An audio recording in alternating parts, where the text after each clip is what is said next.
Hey everyone, I'm really excited to bring you this conversation with Josh. I had so much fun talking to Josh. Josh is the founder and CEO of SeamlessMD. SeamlessMD is a patient engagement platform which is used by numerous hospitals, including Stanford Health. It reduces the patient length of stay, reduces readmission rate, and costs. They have raised over $7.5 million in funding so far. Josh has won numerous awards, including the Digital Health Executive of the Year by Digital Health Canada, Forbes 30 Under 30 in Science and Healthcare, the Canadian Top 20 Under 20, TD Canada Trust Scholar, the Creative Destruction Lab alum, and he's also an alum from the Next Canada. He was the chair of the Canadian Medical Association's Innovation Council, and he was also on the advisory group to the Office of the Chief Health Innovation Strategist for the Ontario Ministry of Health. He has also served on the board of directors at Shad and a startup advisor to Northeastern University. Josh is intelligent, humble, and possesses incredible grit and perseverance. We talk about his childhood, his journey from an interest in coding to medical school, and then in being a founder. We discuss ChatGPT, AI in healthcare, the future of private healthcare in Canada, raising money for his startup, and how 90% of the VCs he met initially said no. We also get into his end goal in life and with a startup. I hope you guys enjoy the conversation as much as I did. Before we get started, I do have one simple ask. If you enjoy this podcast and this channel, please subscribe and it will help support the channel even more. Thanks so much for listening and watching, everyone. Hey, Josh, thanks so much for being here today. I've been really looking forward to this. I think let's go back in time and start at your childhood. Our childhood defines who we are to a fairly big extent. Talk me through your childhood and what are some learnings you took from your childhood to now, and what are some things you had to unlearn from it? Yeah, I would say for me, a couple of things. So one is I've always been very much a builder. Like I won't say I've always been an entrepreneur per se, but I've always been very much a builder. So for me, when I was 11, the internet was still kind of new, but I had a friend in school who got really into building websites. So then I started learning how to use, and I'm going to date myself, like Microsoft Front Page to build a website. And then from there, I started learning how to do basic coding with HTML. And so, by the time like I was in high school and, my teachers had no idea like what it took to build a website. Like I was like building websites for school projects, and that back then that was amazing. So did that. And then, when I got to high school, up until then, I'd been very much academic oriented. So like very much focused on grades in school and all that. But it was in high school when I really started to, I think, break out of my shell from a social skills, interpersonal skills point of view. And so I think going again back to being very much a builder, I started really getting not only involved in my community, but in building stuff. So I started, school clubs and nonprofit groups and things like that. And that really got me exposed to leadership and teamwork and communication and public speaking.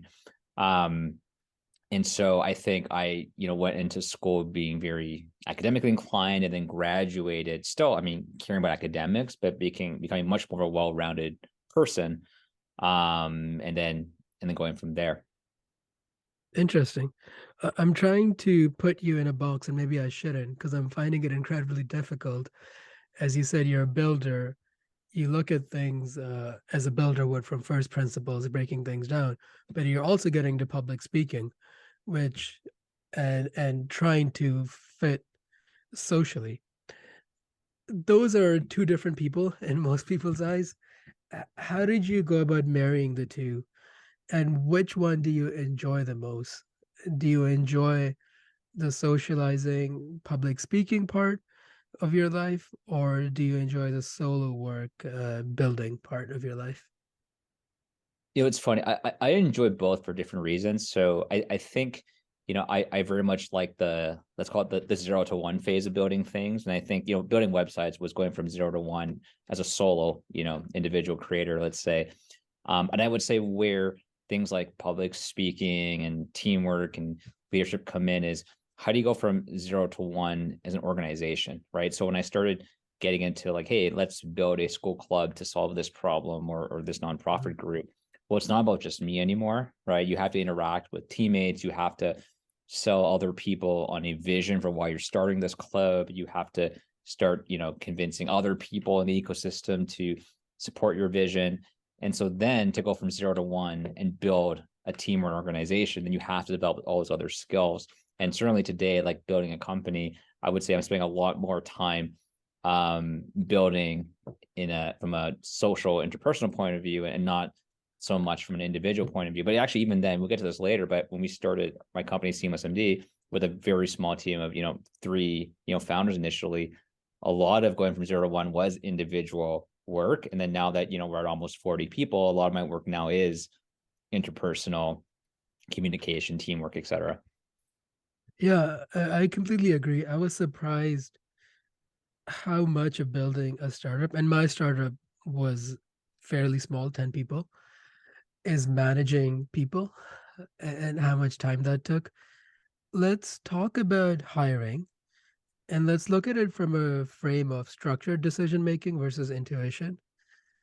Tell me your weightage for each structure and intuition when hiring, and how do you go about selecting A, co-founders, and then B, your first hires? Yeah, so I mean, selecting co-founders, I actually can't give you great advice on that because I went through a unique process where I didn't completely select my co-founder. So just for context, when we started SeamlessMD, we did it through an incubator called the Next 36. And the way that worked was individuals across Canada who were interested in getting involved in entrepreneurship could apply. And then they would pick 36 people across the country into this program. And then at the time, at least, they would decide based on your prior interests and skill sets what group of 3 you should be in to start this journey together. Now, you can imagine that because chemistry is so important, many of these groups of 3 did not work out. And I would say that my 2 co-founders, we were one of the few that actually survived as a team and went on to build a venture that's still around today, about 10 years later. So unfortunately, I am not great at telling you the right way to select co-founders. I will say one thing I learned though, and because actually the year before we started SeamlessMD and before I did this business incubator, I tried starting and I failed at building a completely different healthcare technology venture. And in that one, I had started it with 2 friends from med school. And I think one of the reasons why we weren't successful is because we were all clinical people. So our skill sets overlapped. None of us were technology people or could build a product. And I think one of the reasons why I did the business incubator was I wanted to find people who had skill sets that I didn't have around engineering, technical and otherwise. And so for me, the big learning was, okay, you got to have complementary skill sets. You can't have too much overlapping effort or else you just can't move quickly enough. I completely agree. And that's advice I got and ignored from some mentors in my startup as well. Let's go back to high school. So you're a coder, you're a public speaker as well. It seems like the 2 paths I would see based on that would be software engineer or politician, but you end up into medical school. Talk to me about the journey to med school. Was that always in the cards, or how did you reach that decision? Yeah, I would say it was in the cards for a while. I mean, I grew up, really interested in medicine. I think, to be fair, like I grew up in I think a traditional Chinese household where like medicine was one of the career opportunities that was like recognized and admired and all that. I was certainly influenced by some of those ideas. But I'll tell you, even when I was doing undergrad and I was preparing for medical school, doing my MCATs and my prereqs and all that kind of stuff, I still wasn't really sure if I wanted to do medicine, but I wasn't sure what else I wanted to do. So I applied and said, hey, I don't have a better plan. So I did. And I was lucky to get into medical school. But, even in medical school, I wasn't really sure what I wanted to do. Some folks know they want to go into family medicine or surgery or cardiology. I thought I wanted to do neurology, and then I shadowed some neurologists and realized I wasn't as excited about as I thought I would be. And where I got lucky was I had some great mentors who got me more interested in quality, safety, and patient experience. They took me under their wing. And so at UHN, I ended up doing some research in med school on preventing readmissions after hospital discharge.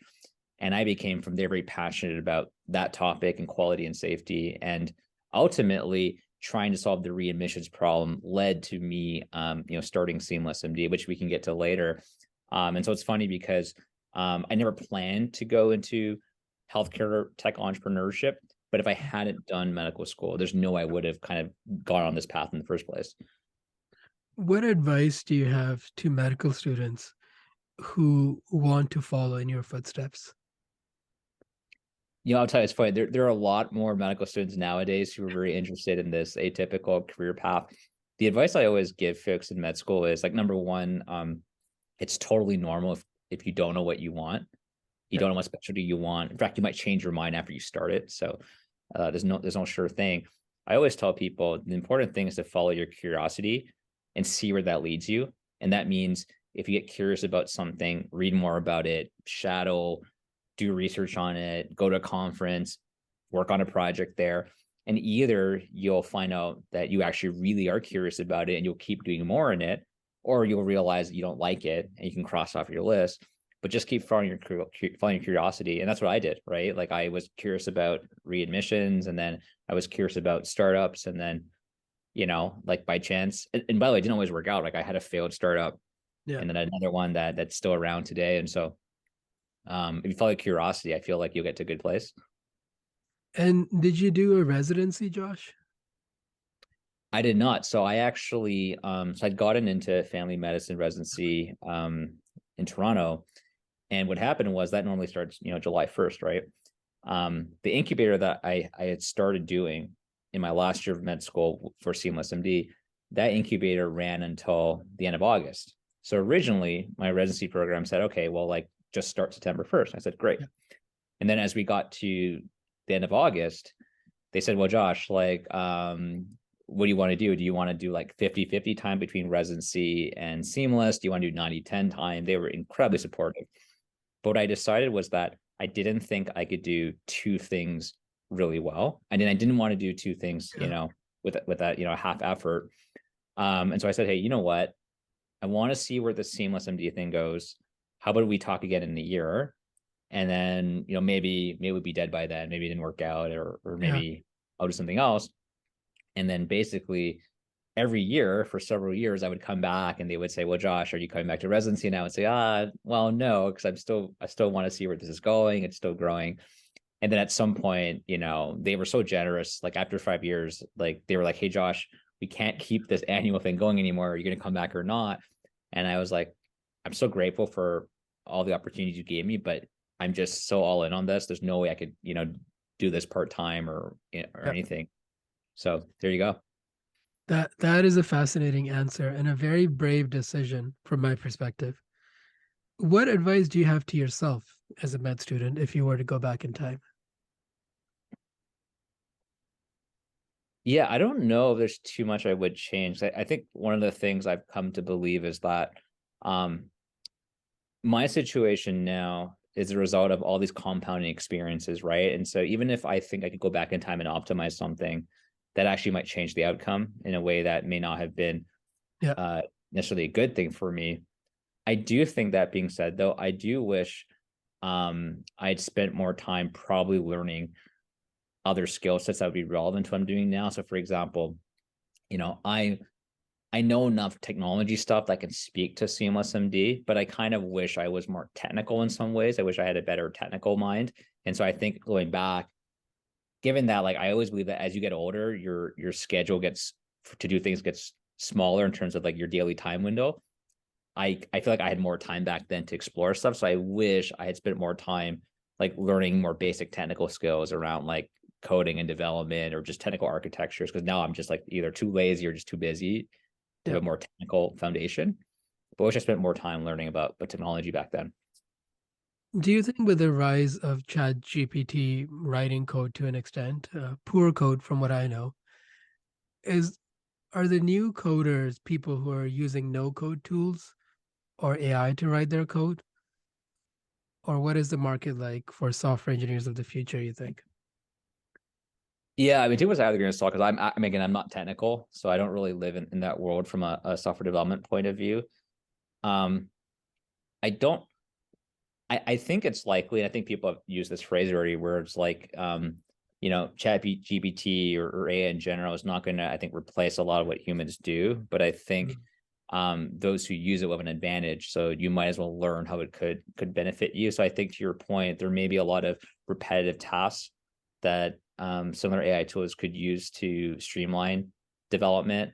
Or I think probably one of the lower hanging fruits is if you're learning the fact that you can use something like ChatGPT to understand, how should I code something or how should I troubleshoot this issue? And the fact that it can scan a lot of, past data and language and actually help generate, well, here's a framework or here's code that others have used to solve this problem. And the fact that you can like learn faster and improve your skills faster, I think that's probably the lower hanging fruit that people are already taking advantage of. Um, and then in some ways, to your point, some of these tools and like no code tools make producing software more accessible to the average person. So, in the future, will people, how much code people have to know or what form will coding take could be very, very different. I do think people who have a sound technical understanding in mind will always have an advantage. So I think the best people in the development space will always have incredibly strong fundamentals so that they can design the technical world with as much detail as is possible. And those who don't have that technical foundation will probably have some limitations at the end of the day. Yeah. Um, so I think it's still important, but I think you're right. I think it will make development more accessible to more people, whether you know code or not. Yeah, I agree with that. I'll ask another question about ChatGPT. For those who don't know, it recently passed the USMLEs or our board exams in the States, and also a test by a Wharton MBA professor. Were you surprised by that? And my second part of the question is, there's a decline in the value of expertise in general, and then by default, a decline in the value of physician expertise. Do you think ChatGPT will exacerbate that decline? Yeah, so I'll take a step back first, and then I'll get into the specific GPT example of the USMLE. So, I mean, if you think about decades ago, right, we had schools, and the big focus on school was we had to teach students knowledge, right? Because knowledge was what was powerful at the time. And now knowledge is at your fingertips. So now it's not as important that students go to schools, universities to learn facts because you can search for answers. So clinically, I don't have to know everything and up to date. I can look up to date to find clinical information. Whereas maybe 200 years ago, I had to memorize all this information because it wasn't at my fingertips. So we've democratized access to knowledge. And so being able to make good judgment and clinical assessments and decision making is far more valuable than just having knowledge. And so, and then when I think about something like ChatGPT and it's able to synthesize this information and, do more than just spit out knowledge, but maybe in some ways synthesize, good insight with that knowledge. But even like the USMLE or some of these clinical exams, they're very often very straight. I would guess, like I haven't read the USMLE, but a lot of very straightforward scenarios or very clear like solutions to questions. Whereas in the real clinical world, when you're making judgments where there's often imperfect information, you have to incorporate way more context than what's in a, 5-sentence vignette. I think, tools like ChatGPT are going to be helpful for us to maybe pull insight from the evidence or from data more quickly. But I think very often you still need that great clinical judgment that so far only a human can do. Mhm. Now, I do think there's probably some point in the future where AI will be good enough that you can reach that. Like, I don't know if you've ever seen Star Trek, but Briefly. in Star Trek, they have this like AI hologram doctor who's human-like, Okay. and it looks and feels like a human physician, and they basically act as the doctor for people, for humans. Could we get to that point? I think that's totally possible, but I think that's quite far away. But in the meantime, I don't think something like ChatGPT could replace that clinical judgment that can understand the complexity needed for real clinical care. But when you're talking about like these vignettes in a a written exam, yeah, I'm not that shocked that it could score pretty well. So, from what I'm getting at is there's a knowledge is not as valuable anymore because of the democratization of access, but the application of knowledge in decision making is as valuable as ever. That being said, our testing in medical school, law school, different schools is still based on knowledge. It's based on recollection, memorizing facts. Should we move away from that testing? And if so, should we move more towards an OSCE based scenario of testing? So I do think it's hard for me to say like how much knowledge is sufficient and necessary, but you do need some foundational clinical or medical knowledge, so that you even can be resourceful in looking up more information as needed. Mhm. So I mean, we could probably debate how much of the detail currently be taught in medical school is necessary, but I do think a significant amount of foundational knowledge is needed so that you can actually interpret data well and use it properly, and you're not starting from scratch with every clinical encounter. Um, but I do think that in the future, however the clinical encounter changes, like let's say in the future, the clinical encounter is a situation where maybe you do have an AI assistant who is you're able to have at your fingertips to access information or access predictive analytics about a patient or anything like that. Whatever that encounter looks like, that should probably be at some point what the OSCE is like. The OSCE should match the real clinical encounter. And if in the future we're relying on AI assistants to treat patients, then the OSCE at some point should evolve to match that. And so as long as that I think is similar enough, I think we'll be doing medical education in the right way. It's kind of like I think about like let's say it's funny. I mean, think about like let's call it like cars and autonomous driving and all that, right? So you could argue at some point maybe driver's licenses are obsolete because no one's driving anymore, and at that point, the only people with driver's licenses are professional race car drivers because that's still a sport or something like that. But let's say in the meantime we have a lot of AI assistant driving, then probably when you're doing like in your driver's license right now, like they should actually expect and appreciate that you may be using an AI assistant driving, and that might be the right thing to do. Like, can you use the AI properly? If not, you should get your license maybe at some point. I don't know. But I think the real world should mimic the educational world or vice versa. Yeah, this is an interesting debate where as AI does more and more of our work, at some point we solely exist to offload liability from the AI and the patient. When do you see that transitioning? And say we have the Star Trek version of this AI physician, and no human is involved, no human physician is involved. Where does the liability rest? On the AI, on the patient, or is there a shared liability model? Yeah, it's a great question. So I think the analogy I tend to think about is like let's take medical imaging because that's probably one of the lowest hanging fruits when it comes to AI and medicine. And so, there's a question of, well, like on the one hand, if everything was purely a human assessment by a radiologist, and let's say there was a radiologist in error who was making countless errors in their reports, well, then someone could say, well, this one human radiologist had a massively high error rate. If we remove that radiologist from the system, then we've gotten rid of the error. Or if we retrain them or they fix their problems, but no one else is affected. Like all the other radiologists are fine.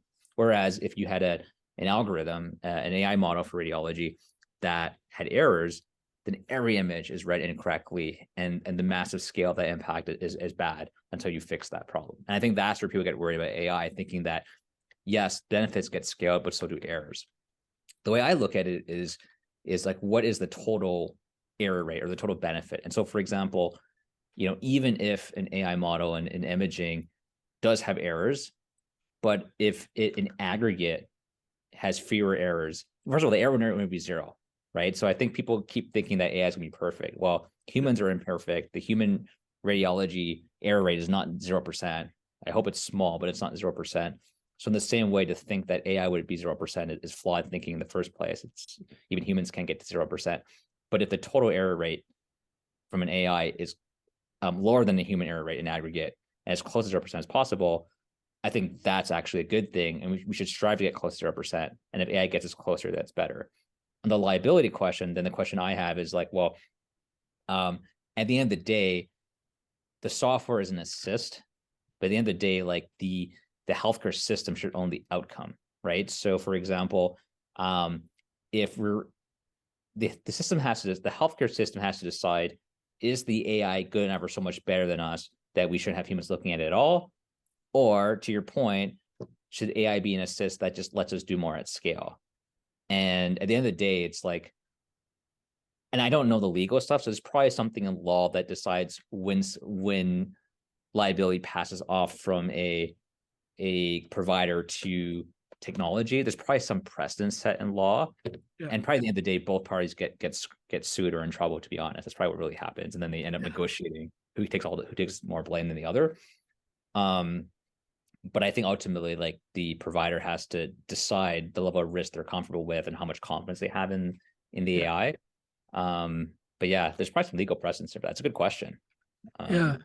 Generally, from what I've seen, it falls on the standard of care, which is mm, determined by what your peers would do, which is good and bad because it sets a baseline for not practicing aggressive or risky medicine, but it also curbs innovation because any deviation from the standard of care by default is opening yourself up to malpractice. Right. So like basically, if none of your peers are innovative or using AI in medical imaging, then the standard of care was not using AI. Yeah, which is it sounds silly when you say it, but I don't think that law will change anytime soon, for better or worse. Mostly for worse, I'd say. Yeah, and this is why my whole thing is that like people should focus more. I mean, I think maybe you're gonna get to this anyways, but like our healthcare system needs to focus more on like what are the goals, what are the outcomes, and having clear accountability tied to those outcomes. And then based on that, the right innovation, the right tools, AI or not, will be pulled into the system to achieve those goals, right? So if there were certain targets set in the healthcare system where it was like, hey, like I'm making this up, but like let's say there's a huge backlog in medical imaging. We need to get more imaging done faster. And the healthcare system said, okay, well, the only way we could do that would be to invest more heavily in AI to accelerate reading images. Well, now you have an aligned incentive to actually innovate. Otherwise, if the incentive was not to be more efficient, then like why are we expecting people to change? Everyone's pretty rational about their motivations. Yeah, I don't know if I want to get started on our healthcare system. But I'll ask you one question. If you could change one thing about, and by our I mean Ontario's healthcare system, what would it be? Oh, it would be exactly that. It would Yeah. be about we talked for decades about shifting to a more performance-based healthcare system where reimbursement and funding is tied to outcomes, but it's been mostly talk, very little progress. As much as I think in Ontario and Canada, we like to think sometimes that we are, it's quote unquote some ways better than our American counterparts in the healthcare system because we're, completely, for the most part, not completely, but most part publicly funded, and they're more of a mixed system. We both have our own challenges, and one of the things the U.S. healthcare system has done, I think, better than us is they've been a lot more progressive on different reimbursement models and value-based care arrangements, and at least trying to see what works and what doesn't. They've succeeded and failed in different ways in those models, but we've made very, very limited progress. And so we've been mostly talk, not very much action. Yeah. And my concern is that, our population is living longer, our elderly population is growing. There's also in general, probably going to be population decline happening around the world. And so our healthcare workforce is going to get smaller, and COVID that's caused all this burnout and poor, even worse working environments in healthcare is causing people to leave. And so what you're having is you have a growing elderly population with complex, medical diseases, and then you have a shrinking healthcare workforce exacerbated by COVID now. And this shrinking healthcare workforce is not going to be able to care for this massively elderly growing population in Ontario, Canada, around the world. And so if you think we're in a crisis today, it's going to get far, far worse in the coming decades. And unless we act now to not only do payment reform, but re-engineer how we do healthcare delivery, get more people back into healthcare, I'm deeply concerned about the future of healthcare delivery in this country. And I think there's not enough action being taken to try and change how we deliver care and pay for it. And if that doesn't happen, like I just fear for like 10, 20 years from now, what's going to happen. Why do you think that is? Why is not enough action being taken? Is what is the missing piece of the puzzle here? So I think that the reality for us, especially since healthcare is primarily publicly funded, is it does start from the top with policy and government that sets, the performance expectations, the metrics that matter, how the reimbursement is done. And it takes a lot of courage and conviction to do things very differently.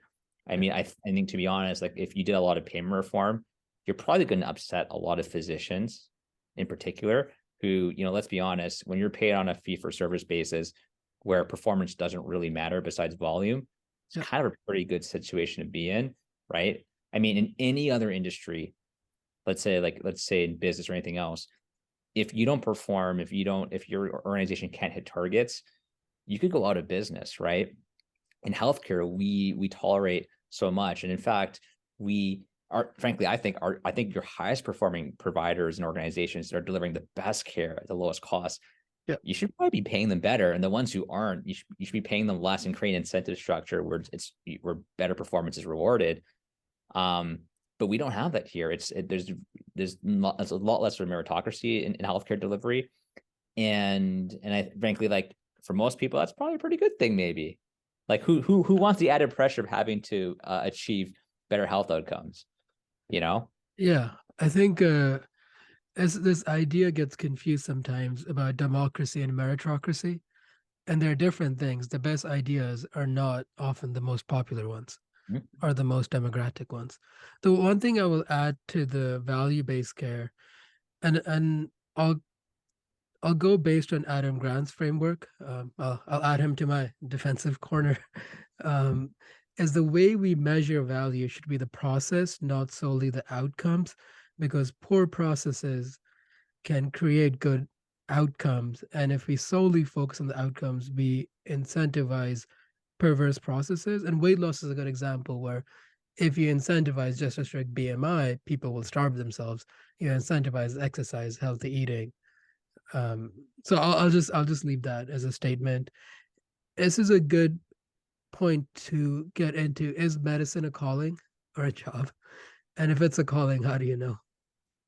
This is probably one where I probably disagree with some folks, and to be fair, I'm actually not practicing, so you take what I say with a grain of salt at this point. Maybe if I was practicing, I have a very different opinion. I think when most people go into a healthcare profession, medicine or otherwise, it very much starts off for a lot of people as a calling, right? You go in because you're trying to make a difference, you're trying to make an impact on patient care or the healthcare system or something else. And I think what unfortunately happens is the reality of healthcare medicine is that, man, is it frustrating? Is it stressful? Can you get burned out? Working conditions have gotten worse, especially the last few years. And so I think it's very easy for folks in healthcare medicine to, and understandably so, get jaded, get unhappy, dissatisfied, sometimes more recently want to leave. And so I think there's a lot of work that has to be done, and important work that has to be done to turn it back into a calling and make it stay a calling once you're in it. And because I think it's such an important part of society that we can't afford to, like, not only can we not afford to lose such great people from the healthcare profession because we need it, we have to find a way to recruit more people. Like I actually think the government, for example, and healthcare organizations need to do more to actually like recruit. Like we should be recruiting our best and brightest to go into healthcare more than we do now. Like we need it. But to your point, we have to fix the culture. We have to make it a calling again and keep it a calling. And part of that has to do with like improving working conditions. Some of them might have to do with like improving the way we do like reimbursement and do it well. Part of them, might be maybe there's more training that we have to do that we're not doing. I mean, I don't have all the solutions, but I think the problem I believe exists, the fact that there's a culture issue that has to be improved and fixed, so that way it is a calling again and it stays a calling. Uh, I I'm not sure if I 100% agree with that, but I get your point, and I think we need more people in medicine. That's as clear as ever. Let's talk about Seamless MD. Uh, Talk to me, and feel free to go in as much detail as you'd like to, about how you went from idea to landing your first client. Yeah, definitely. So just to give a bit more background context to it. So the initial idea of SeamlessMD was, what if we could build a technology platform to monitor a patient after they left hospital, monitor their symptoms, how they're doing, and then allow a care team to catch those issues earlier and prevent something like a readmission. Now, when I first started working on this with my team, my initial interest was in preventing readmissions for patients with complex chronic diseases. So think heart failure, COPD, because that's actually what my research was in. So that's the world that I knew. So then when I started talking to people in internal medicine, like my mentors, colleagues, and all that, none of them were interested in the idea. They were like, no, this isn't going to work, or like, it's not that interesting to me personally. I kept getting a lot of rejections. And then one day, one of those individuals said to me, Josh, you should go talk to surgeons. They are more tech savvy. They're more innovative. They like this kind of stuff. You just make it more traction there. I said, okay, I'm kind of disappointed to hear that, but I got nothing to lose at this point. Everyone's just rejected us. And so I started talking to surgeons, and they started saying, oh yeah, Josh, come work with us. Like, we have readmission problems too. And yeah, we are more innovative. And I said, okay, that's kind of interesting. And actually, when we first started finding surgeons, one of the things that I did was I would go on PubMed and I would type in surgery readmissions, and I would find papers about it, and I would look up who wrote those papers. And I remember one of the first three people that I cold emailed, one of the first three, his name was Dr. David Berger. At the time, he was the vice chair of surgery at Baylor College of Medicine in Houston, Texas. And he had written a paper on preventing surgical readmissions. And in that paper, they came up with a framework for, like, these are the symptoms that we'd want to monitor after colorectal surgery and potentially prevent readmissions. And I emailed him and said, hey, like, I'm working on this idea for an app, and your paper got me thinking, well, what if we just use an app to, check in on those symptoms with the patient? Could that be a cool idea? And then he responded to me. And then we just started talking, and eventually Baylor College of Medicine ended up becoming our very first pilot site. And they actually did a study with us with the very first horrible version of SeamlessMD. So you can imagine the results of that study were not at all fantastic, but it was a great first step and a great first partner to get something going. And how did you move from there to your second, third, fourth client? Was it more word of mouth, more cold emailing? And what advice do you have to founders trying to sell into health systems? Yeah, great question. The first handful were all cold outreach and networking. So it was a mixture of cold emailing hospitals, going through our networks, like me asking my mentors, hey, do you know, like, who do you know? Let's say, what surgeons do you know that you think this might be up their alley? And then everyone that you meet, asking those people, oh, hey, who else do you think might be interested in this idea? By the way, we still use those approaches today to try and, like, build out awareness and networks, but especially back then when we have like zero proof points, zero clout or anything, for us, no one's looking for us. So we're always having to reach out and look for people ourselves. And how did you monetize your service? One thing I look for in my angel investing is a clinical ROI and a financial ROI. And a lot of founders, I find they have a very clear clinical ROI, but their financial ROI needs some work. So you've found considerable success. And I was just wondering, how were your conversations with your first customers or buyers, and what financial ROI did you demonstrate? Yeah, I'll answer your question with the story, then I'll get more specific. So it's a great point. And I think one of the things that I've learned is that ROI is viewed differently by different stakeholders in the system. And oftentimes I think people in the same system have miscommunication internally about what actually matters. So I'll give you an example. So, we had a partner in Ontario years ago where they said, "Hey, Josh, come bring Seamless here and do like a pilot, study with us, and we guarantee you that if you can help us, like physicians, reduce readmission significantly, for sure the hospital CEO would buy into this, and we can turn this into like a real commercial contract." And of course, like you believe these things, right? So we implement it, we reduce readmissions by over 50%. We Did you present have a this. contract before you implemented, or was it more a verbal contract? We did have a contract, so we still have, because we're a software platform, we're managing PHI, et cetera. We have to be secure and we have to be contracted with the hospital. But it was more that I think from their point of view, like, hey, once we prove it, like we can go to the hospital leadership to sustain and grow this even further beyond the initial scope. And so they knew they were using it, but it was confined to like a very like defined group or department in the hospital.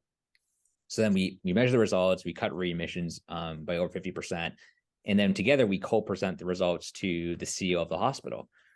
And the CEO says, like, wow, like these are amazing results.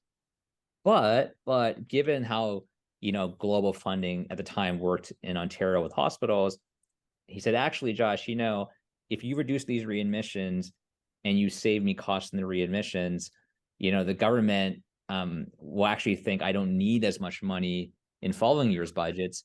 So actually, this doesn't really save me money.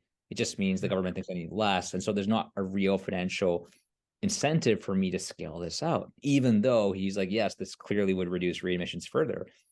And for me, that's a light bulb moment, being like, wait, so hold on, like this whole time we assumed, based on what we were told by the physicians, that if we just improve this outcome metric, the CEO will see the value. What we really should have been doing was talking to everyone, not just the physicians, but also the CEO and the other executives to understand, well, like what ROI do you need to see? Because frankly, the executives are the ones paying for this. And I think, and then what you guys over time is that there can be a disconnect in what they actually want to see results on and what a clinical person. And so now we have to satisfy multiple parties. Like we have to improve. I'll put it this way. I'll give you an example. Like, quality and clinical people love seeing how Seamless can reduce hospital length of stay. And then some of the folks in like the finance side view that as an opportunity to increase throughput and bed capacity for the hospital. Related topics, but kind of different still. Yeah. Who do you find? First of all, that must have been incredibly frustrating. Yeah. The ROI from your point person's perspective is so vastly different from the CEO's perspective. So I'm sorry you had that experience, because I can't imagine being, especially early on, and you're riding on this contract to an extent emotionally. I'm sorry you went through that, Oh, Josh. that's okay. Well, I'll tell you, the biggest concern I have is what happens is you have all these frontline clinicians and staff who put their own blood, sweat, and tears into this. And despite it being successful from a clinical outcomes point of view, the fact that wasn't valued by the system.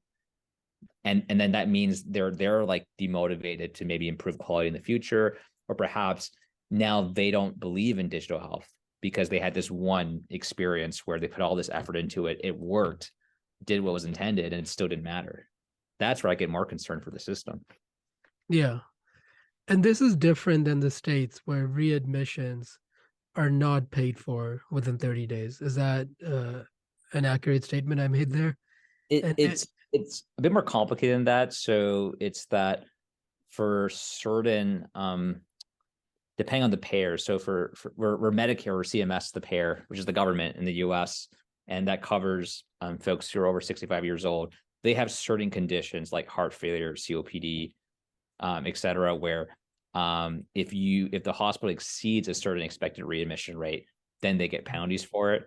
But technically, not every readmission in the U.S. is being penalized, so details matter. But I'll tell you, even in the U.S., part of the challenge is that there are some executives in hospitals who are kind of gaming the system, right? So I've had conversations with hospitals where they might say, Josh, I want you to help us bring our readmission rate from like 15% to, let's say, 10%, but we don't want you going lower than that, because at some point, if it's lower than that, then our financial model shows that we actually start losing money. So there's some strange complexities in even in the US where they have these incentives where, like, because there are some perverse, like, reverse incentives, they actually want you to only improve it to a certain extent sometimes.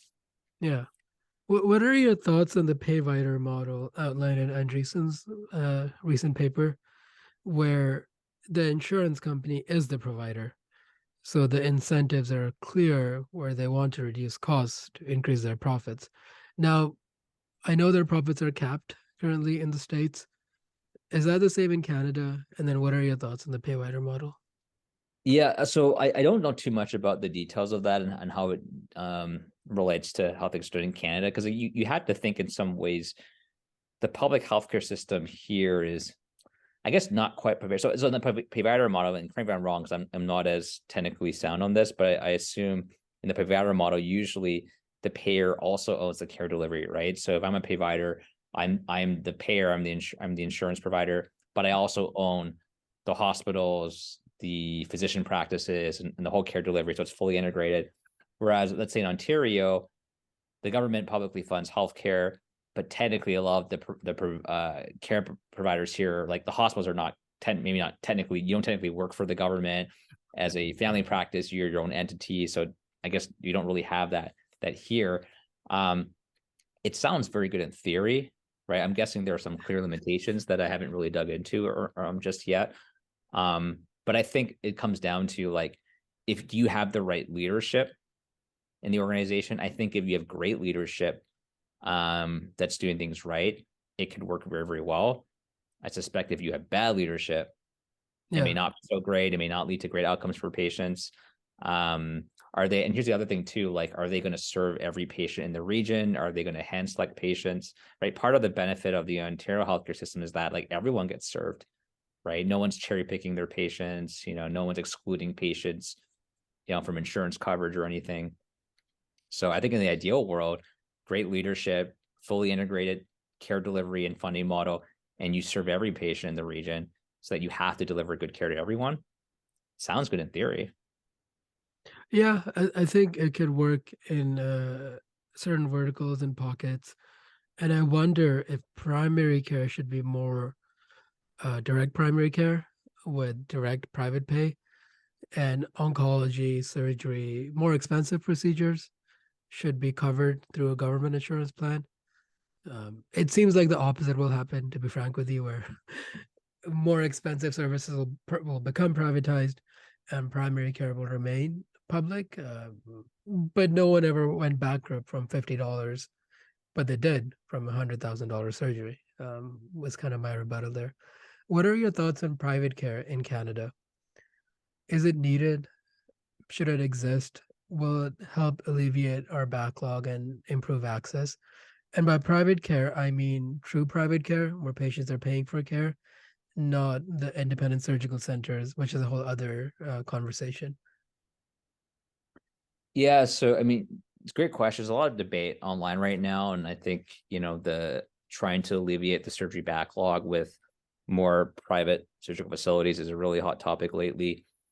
My perspective on this tends to be that I think it's been an oversimplification in the dialogue on social media to say that either private is always bad, or to say public public is always good. I think the right answer ends up being somewhere between. For me, the important thing is, do we have clarity on what the goals are for the healthcare system? Right. For me, right, if I were, in charge, it'd be like, how do we get better access, better quality, lower cost, right? Big picture details need to be worked out. But for me, like, if certain providers or provider groups can deliver better care at a lower cost, they should be paid better and allowed to be cared for more patients, right? And we talked about this earlier today. And if achieving that system of results, there's a way to do that better with some aspect of, like, privately, paid for healthcare, then I think the province should be open-minded to, well, what would that look like and what's the impact? But I do think it's an oversimplification to say, well, in every possible situation in the world, private healthcare is no place, or to argue like the opposite, that we need, this should always be the case for everything. Everything should be private. Like, I think both extremes are probably the wrong answer. And so I think people just need to be open-minded and actually have a dialogue, because I think we need to focus on what the goal is, and then everything else in between is just different tools or mechanisms to hit the goal. But being closed-minded to tools, I think, is just is missing an opportunity to improve the healthcare system. I agree. It's too bad that mentioning private healthcare is a political kryptonite in Canada. Um, but it seems like it could help definitely in some ways. And there is nuance and complexity here, which are hard to find in today's world often. Yeah, and my thing is that if you are a very key stakeholder in how healthcare is delivered and organized, you have a duty to explore all the reasonable options to improve healthcare here, whether it's public or private or something else. Like, you may not end up deciding to go down that route, but to ignore the options, I that does not seem like you're being responsible to like patients and the healthcare system. One thing I hear from founders often is it's really hard to raise money from Canadian VCs. It's much easier from American VCs. Just talk to me a bit about your experience raising money for your startup, and did you find that to be true? So when it comes to raising money, like, I think what I've learned is that raising money is like selling a product, except the product is your company share. So it's very much a sales process. And in the same way that, like, I tell like founders, hey, if you can get one customer, you can get like five. If you can get five, you can get 10, you can get 10, you get 100. It's the same with like raising capital. If you can get like one investor to believe in you, and assuming they're not crazy, you can get five. If you can get five, you can get 10, and so forth. When we raised our seed round back in, I think it was 2015, we raised 1.1 million. Um, it was tough. I had this whole spreadsheet of every investor I talked to, and most that and by the way, like, a lot of it I did was just cold outreach. I mean, that's a whole other topic we can get into if you want, but like, I did not have a bunch of investors that I got intros to, or a bunch of inbound interest. Most of my investors I got through just cold outbound contacting, going down LinkedIn, going down AngelList, Google, asking What was everyone. the message you're sending them? I was saying, I had to look it up, but it was probably something um, like something like, hey, like, I'm a physician turned digital health entrepreneur. A few lines on like traction, raising capital. Like, I thought this might be up your alley because you did X, like you invested in this company, or etc. And actually, I'll tell you, there were two profiles that worked out really well for us. One was physicians who had angel invest in other companies. Mm. The second profile that was good was actually people who were part of hospital foundation boards, because clearly, like, they were very successful financially and donated a lot to hospitals, and therefore, like, that's why they're heavily involved in the foundation. But they clearly care about healthcare, and so we had a number of like physician investors and some hospital foundation board member investors who were both excited about the company from a mission point of view. And so I think part of it is figuring out, well, what is the right ideal investor profile for a company? And it varies. This is just what worked for us. But I can tell you, like, more than 90% of the investors who actually met with me, so a lot wouldn't even meet with me, of like who knows how many, over 100 probably, that I met, more than 90% rejected us after meeting me. And so people don't realize, like, at least for companies like ours, like, how many investors I had to speak to get to yeses. And why did they say no? Oh my gosh. Back then, I mean, probably so many good reasons to say no back then. We had limited traction, right? I mean, you think digital health is still, I think, relatively early now, right? It's gotten a lot better in the last years, but it's still early now.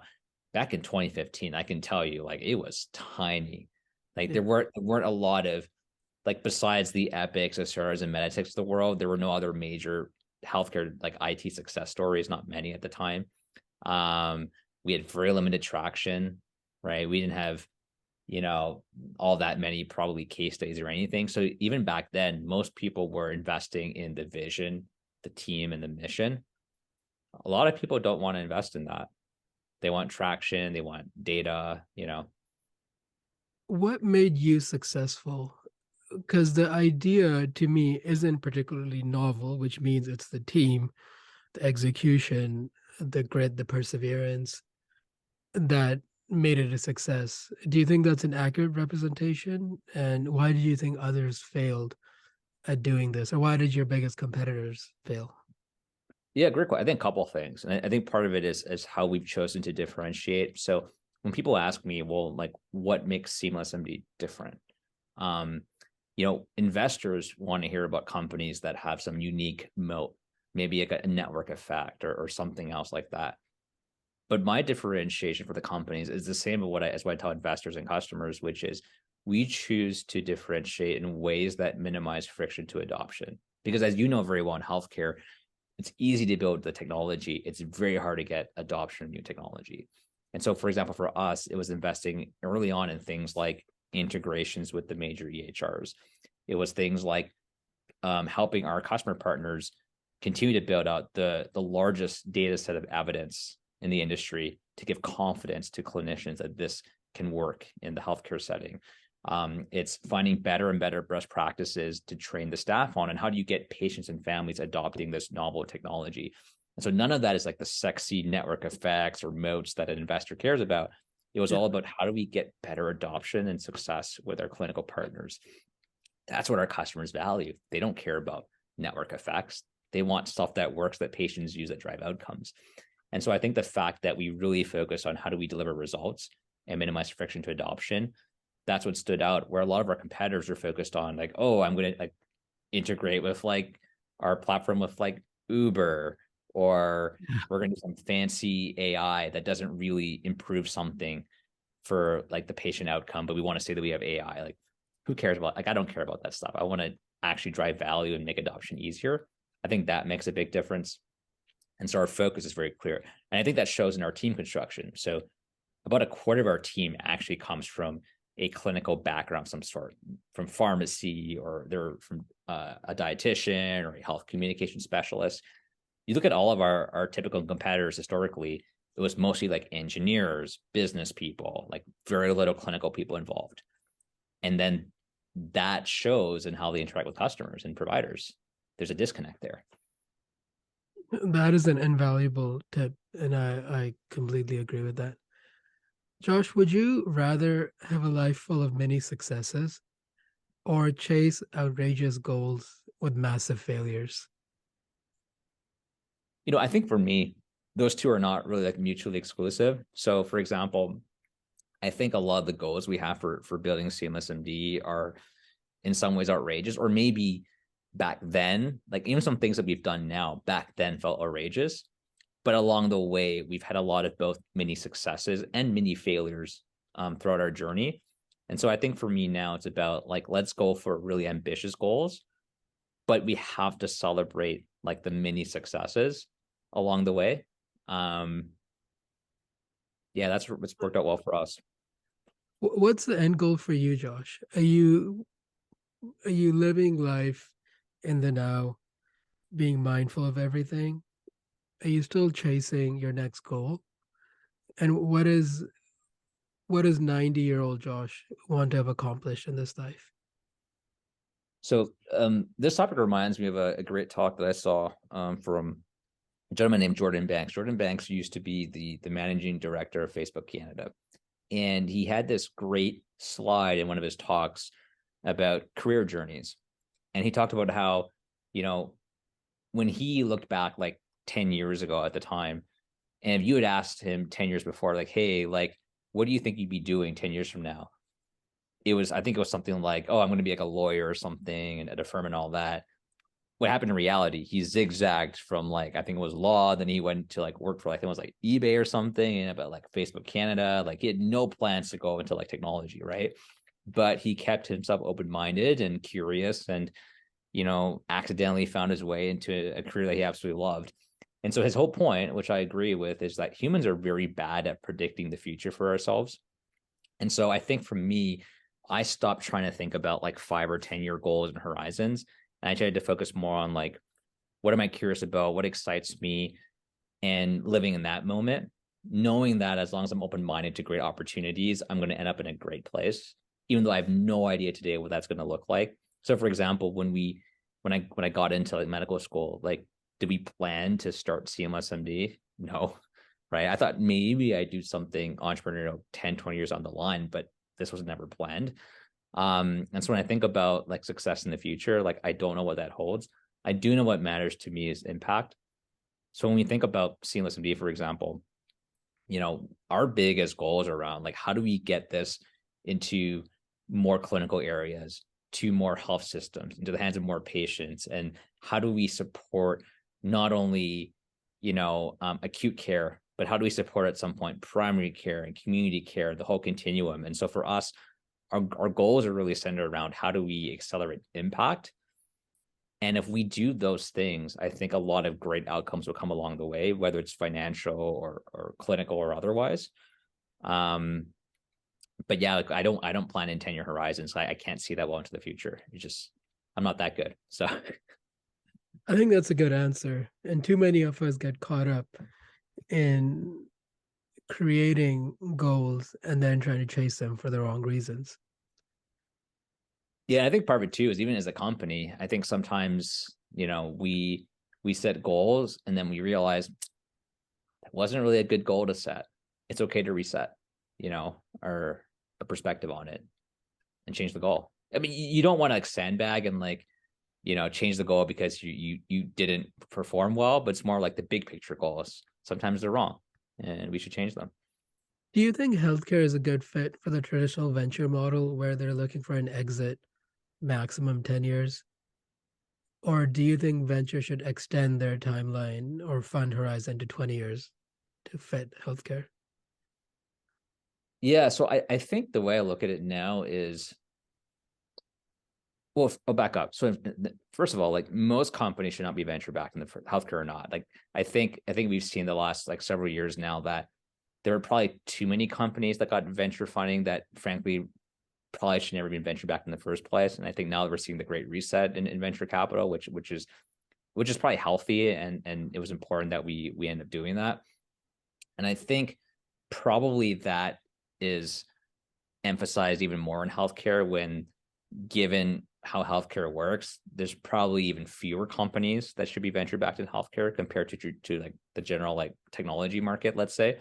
I mean, if you look at the biggest financial successes as companies, right? Like the biggest companies by far, for the most part, are not like, let's call it healthcare technology companies, right? Like your biggest health technology company, maybe, or let's say in software, you could say, let's say it's Epic or something, right? And if you compare that to the size of like a Microsoft or a Google or an Apple, like it's not even close, right? It's never going to be as big as those, right? So when you think about it, if you were going to try and go into venture, healthcare in general is probably not the industry you want to be in. But there's clearly some investors who just like are wanting to have an impact in healthcare because they love the industry, they love the impact. In the same way, like I tell founders, like, hey, like if my goal was to get the best financial outcome for myself, no one should ever go in healthcare. Like you're more likely to build a much bigger financially successful company outside healthcare than in healthcare. So whether you're investing in healthcare or trying to build a company in healthcare, if your primary goal is to get the best financial return, you just shouldn't be in healthcare. It makes no sense as an investor or an entrepreneur. Part of the reason you're doing it is because you care about the industry and you're passionate about it and whatnot. And so then you just have to incorporate that thinking into your decision making. That's not to say there aren't venture backable things in healthcare. It's just there's probably a lot fewer of them, or even like the potential exit sizes will never be as great as consumer markets or something else. Yeah, So I completely agree.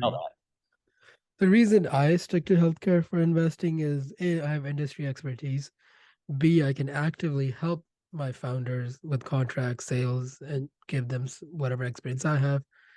Um, and C, I want to make an impact. I'll plug a book here, Psychology of Money by Morgan Housel. Mhm. I think it's a book everyone should read. And it talks about how your financial decisions are not completely based on maximizing returns and being rational. And emotion has a big part of them, for better or worse. It's not worth fighting that part of it. It's better to embrace it and then realize that we make emotional decisions and accept that.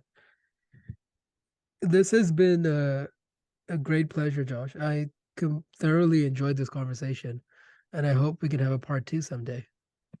You got it. Rashad, thank you so much. I had a great time on your show. Thank you for the opportunity. Where can people find you, Josh? Yeah, you can find me on Twitter at Joshua P. Liu. Awesome. Thank you.